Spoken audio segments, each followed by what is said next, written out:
Anything can happen when you start paying money up front. More than $4,000 are gone after one Vermilion County family tried to fix its roof.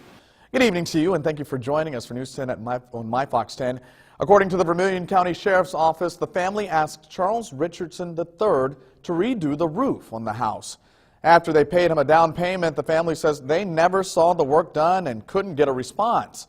News 10's Sarah Lehman joins us now live in the studio. She has more on how you can make sure this doesn't happen to you.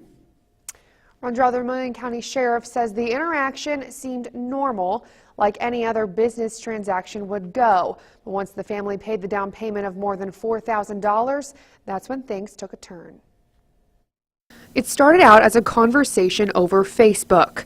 A man messaged Charles Richardson III to try and redo their roof. Everything really looks good on this case until the money was paid. The sheriff says Richardson asked for more than $4,000 for a down payment. The family paid it in cash, and then they didn't hear anything. $4,300 in cash was paid up front.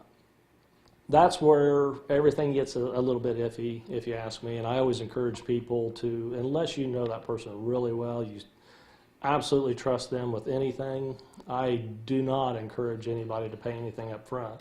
Phelps says after the money was paid is when Richardson stopped communicating with the family. It wasn't until months later they actually reported the suspected fraud, giving what Phelps says was plenty of time to get the roof redone.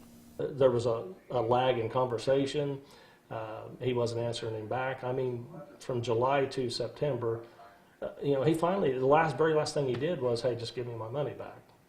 And there was a short conversation, and then it went quiet. Then he was blocked. Unfortunately, Phelps says they see this kind of stuff pretty often, especially with people knocking on doors offering services. He says there are a few ways to protect yourself and your wallet. We recommend check people out. If you're going to be paying thousands of dollars, don't take just one estimate. Get at least two. Don't let people pressure you. That's the tactic that works on just about all of us when you're trying to be nice. Ask for license information, ask for referrals. And these kinds of construction scams happen mainly during warmer months, but there are scams that happen year-round, and you could easily be paying for it. Phelps says when it comes to stuff like this, trust your gut. If it's too good to be true, it probably is. Back to you. Meanwhile, we should let you know Vermilion County deputies eventually arrested Richardson III. He faces charges of theft and home improvement fraud.